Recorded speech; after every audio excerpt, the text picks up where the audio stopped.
السلام علیکم ورحمۃ اللہ وبرکاتہ وبہ نستعین اما بعد۔ بزرگان محترم، ناظرین کرام، عشرہ ذی الحجہ چل رہا ہے۔ قربانی کے ایام قریب آنے کو ہیں۔ ہر مسلمان مومن مرد اس کی چاہت اور تمنا یہ ہوتی ہے کہ میں اچھے سے اچھا جانور اللہ کی راہ میں خرید کر ذبح کروں۔ تو جانور خریدنے سے پہلے، جانور کا انتخاب کرنے سے پہلے حدیث کی روشنی میں کون سا جانور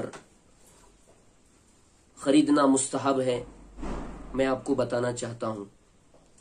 یہ آپ حضرات کے سامنے جامع الترمذی ہے، جو صحاح ستہ کی بہت ہی معتبر کتاب ہے۔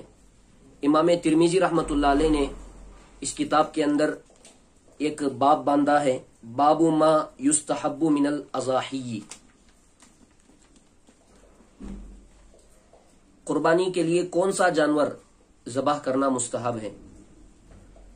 حضرت ابو سعید خدری رضی اللہ تعالیٰ عنہ کی وساطت سے امام ترمذی رحمۃ اللہ علیہ نے نبی اکرم صلی اللہ علیہ وسلم کا یہ فرمان نقل کیا ہے، ضحى رسول اللہ صلی اللہ علیہ وسلم بکبش اقرن فحیل یأکل فی سواد ویمشی فی سواد وینظر فی سواد۔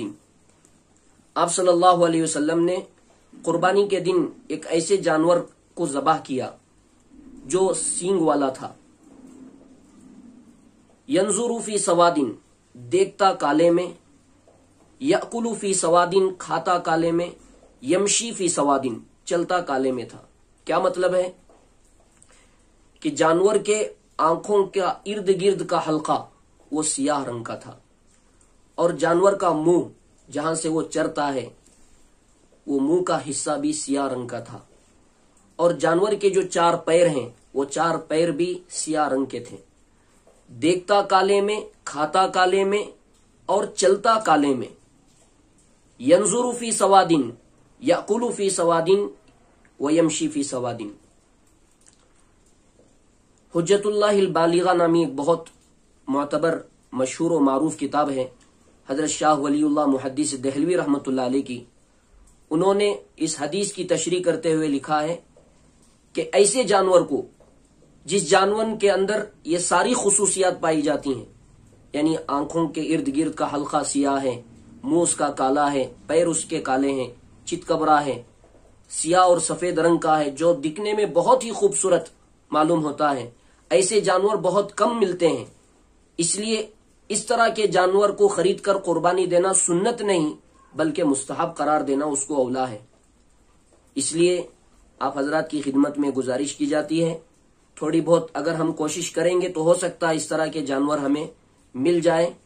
اور آپ صلی اللہ علیہ وسلم نے جس سال جانور کو ذبح کیا اللہ کی راہ میں، تو اتفاقاً صحابہ کرام نے اپنی نگاہوں سے دیکھا کہ یہ خصوصیات اور یہ چیزیں اس جانور کے اندر پائی جاتی تھیں۔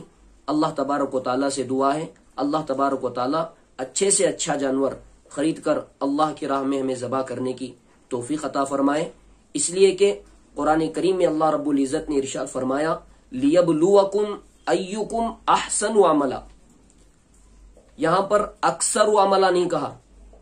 ایک جانور ذبح کرو، لیکن وہ جانور دکھنے کے اعتبار سے، وزن کے اعتبار سے عمدہ ہو، فربا ہو، اچھے سے اچھا جانور ہو، تو اچھے سے اچھا جانور خرید کر اللہ کی راہ میں ذبح کرنے کی کوشش کریں۔